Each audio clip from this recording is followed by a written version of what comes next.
i-customize as Monster High. Diba? Hi, I'm Maylene. I'm a doll artist. Samahan niyo ako mag-unbox ng bagong Blight doll. Ito po ay factory Blight doll ha, or fake Blight doll. Fake Blight doll po ito. Hindi po ito authentic na Blight doll. Kung gusto niyo ng ganitong factory Blight doll, meron to sa showcase ko. Sa second account ko, may dinrapis may hawak. Open niyo lang yung aking second account.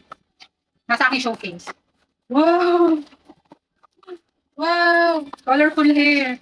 Excellent. Wow! Ang ganda! So pretty! So cute! Ay, ang ganda naman. I really, really, really like it. Wow! Ang ganda naman. Parang pwede siyang gawing Parang gusto ko siyang i-customize as Monster High. Di ba may mga ganitong color ng hair ng Monster High? Ay, parang may idea ako. I-comment nyo nga dyan kung anong yun, anong character ng Monster High yun. Yung may combination of pink and yellow. Or kung, basta alam ko parang meron yung color pink and blue yata, color pink and blue. Ay, ang ganda!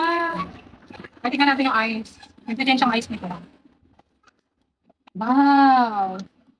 Ang ganda! Thank you for watching!